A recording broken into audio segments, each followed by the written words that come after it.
Hey, this is Adam. So in this video, I'm going to be showing you how to create your first blog post, okay? So this is going to be the first content we're creating right now. If you go to your WordPress dashboard and then if you look at your site, one thing you're going to see is that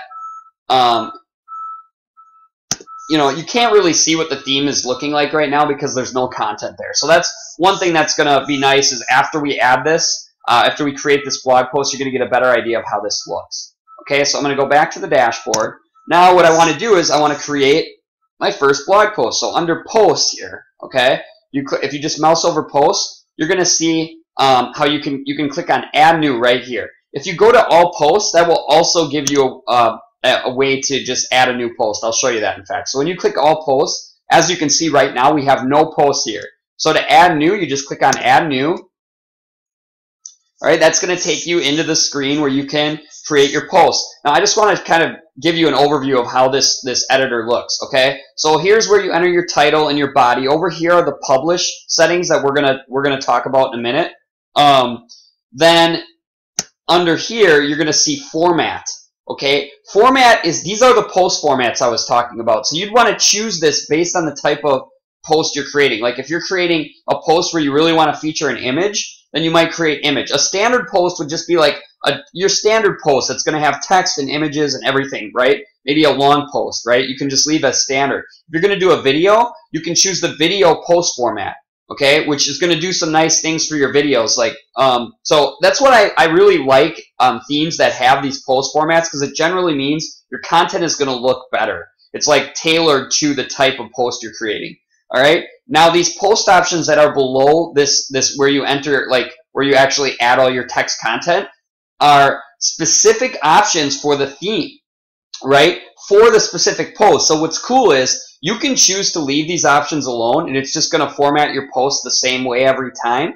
Or if you want to format like a post a specific way, you can actually set these options for this specific blog post. Okay. So like if you wanted this post to have like a different sidebar layout, you could choose that. Like, and it'll override the default settings. I actually don't recommend that you mess with this. Generally, you're going to want your blogs to basically look the same.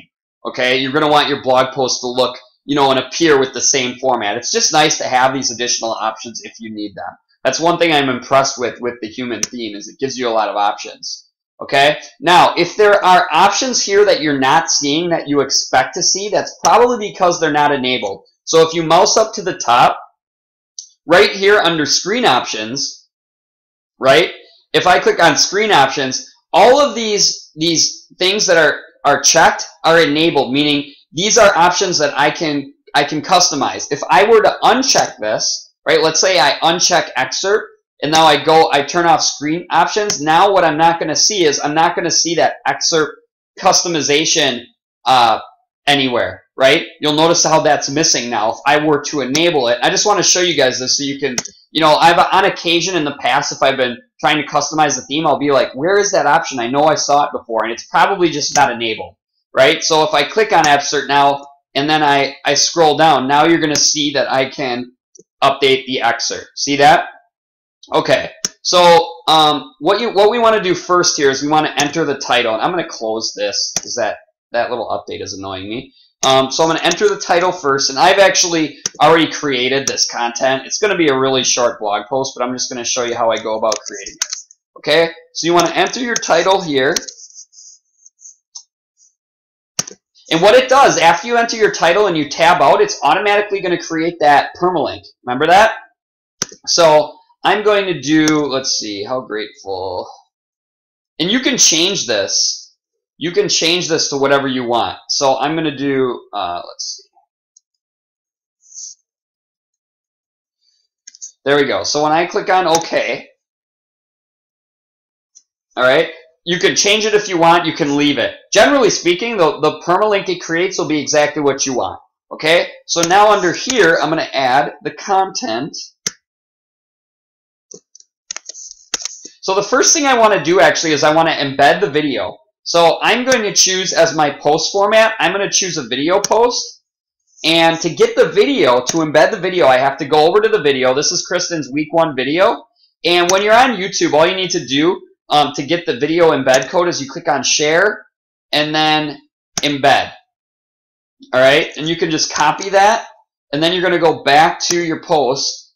And what you want to do when you're embedding like a YouTube video is you want to go to there's basically two options you have for how your post looks and how you can edit it, right? The visual box is basically just going to show you exactly what your post is going to look like. But when you're going to embed like a YouTube video, you want to go to the text one, and then you just paste in your iframe code. All right, this is how you embed a video. Then when you go back to the visual editor, you're going to see that this box was created. Okay, so now what I'm going to do is I'm just going to click enter a couple of times, and then I need to get my content that that's going to go below the video. So I'm just going to put that in like this. Now, normally I would format this stuff, and I'll just show you quickly how you can like add an image and add media.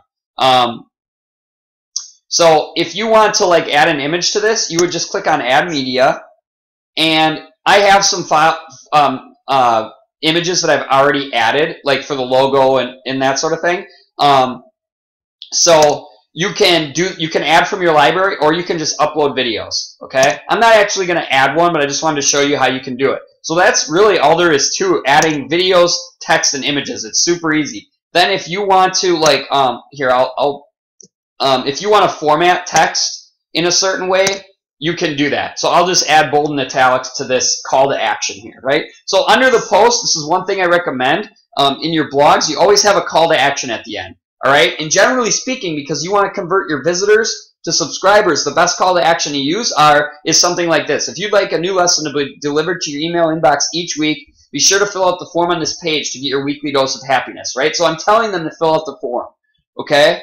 And okay, so that's how you create the content. Very self-explanatory, how you can add a video, how you can add text, and how you can add images. All right? Then I chose the post format over here. And oh, one thing I wanted to show you is, usually after I make some different changes, what I'll do is I will save a draft. Okay, so all you need to do over here is click on Save Draft. The nice thing about WordPress is it will automatically save revisions of your posts that you can and that way you're protected a little bit from losing your work, right? But I would occasionally be saving your work as you're creating it, okay? And then what you can do is you can preview it. So when I click on Save Draft, let's say I want to preview exactly what this is going to look like, I can just click on Preview, and at this point I haven't actually published it.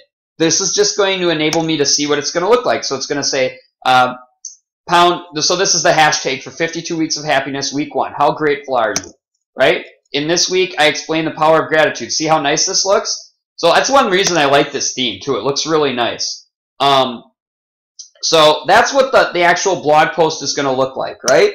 So once you're ready to publish it, you'll actually click on Publish, but there's some other settings that we want to create, or we want to make. So I've chosen the video post, right? The next thing I want to do is I want to add a category. I don't want this to be uncategorized. You want all of your blogs to have categories. So what you add as a category should basically be like the top level, category you want for your blog post. So in this case, this is part of her 52 Weeks of Happiness series. So I'm going to actually create this category as a hashtag. You don't have to create a hashtag. You could just name it. Just give it a category name that is logical for whatever type of content you're creating. Okay? So then I'm going to click on Add New Category, and it'll actually add it there and check it. So now this post is going into this category. Okay? Under that are tags, and tags would be like related keywords for the post. So this post is about gratitude and gratitude journals. So I'm going to add that. I'm going to add Kristen's name. I'm going to add her brand. I'm going to add 52 Weeks of Happiness. Okay, and so you can separate them all with commas, and then just add them all at once. All right, so you just want to just think of the keywords that are most relevant to your blog post and add them as tags. Okay, for a featured image, the featured image, all you need to do for that is if you click on Set Featured Image, okay, you can upload it. Obviously, if you haven't uploaded any images yet, you can go to Upload Files to select the file. In my case, since I already have the featured image for this post in this library, I'm just going to check it, and then click on Set Featured Image. All right, I'll show you in a minute how this looks. Okay, so after all that, then what I want to do is under visibility, if you click, so under the publish settings here, if you click on edit, what I'm able to do is I can make this a sticky post. Okay, so what I can do when I check that, now when I publish this post, this is always going to be the post that shows up at the top. Because what happens with your blog is as you create content, by default, the most recent post that you've created is going to be the one at the top. And then as they scroll down, they're going to see posts in sequential order going back, right, in descending order, right? But if you make a post sticky, that post will always be like a featured post at the top, okay? So then I can click on OK. And then I can click on publish. Okay, so now I'm going to show you what this looks like, and we will have, basically I will have taken you through the whole process of creating your first blog post. Okay, so it says post publish, and now I can view the post right here. All right, so when I click on view post, it's going to take me to my post, right? And here it is, 52 weeks of happiness. Here's the video that I can click play. And it says, in this week, I explain the power of gratitude and how you can incorporate it into your daily routine to improve and change your level of happiness. If you'd like a new lesson to be delivered to your email inbox, be sure to fill out the form. And we haven't created this form yet, right? I'm going to be showing you how to do that in the next module. All right? So what we're going to be doing in the next module is I'm going to show you, first of all, I'm going to introduce you to what an email marketing service is, right? Because this is the service you're going to need to follow up with your leads. All right, and I'm also going to show you how to add your opt-in form so that you can capture the lead to go into your email marketing service so you can send the follow-up emails out to your leads, right? And so that's all there is to it. Again, in this video, I just wanted to show you how to create your first blog post. I urge you to go ahead and do that. And then I will see you in the next module where I'm going to really show you how to get that super important component on your site, your opt-in form, so you can actually convert visitors to subscribers. I will see you in the next video.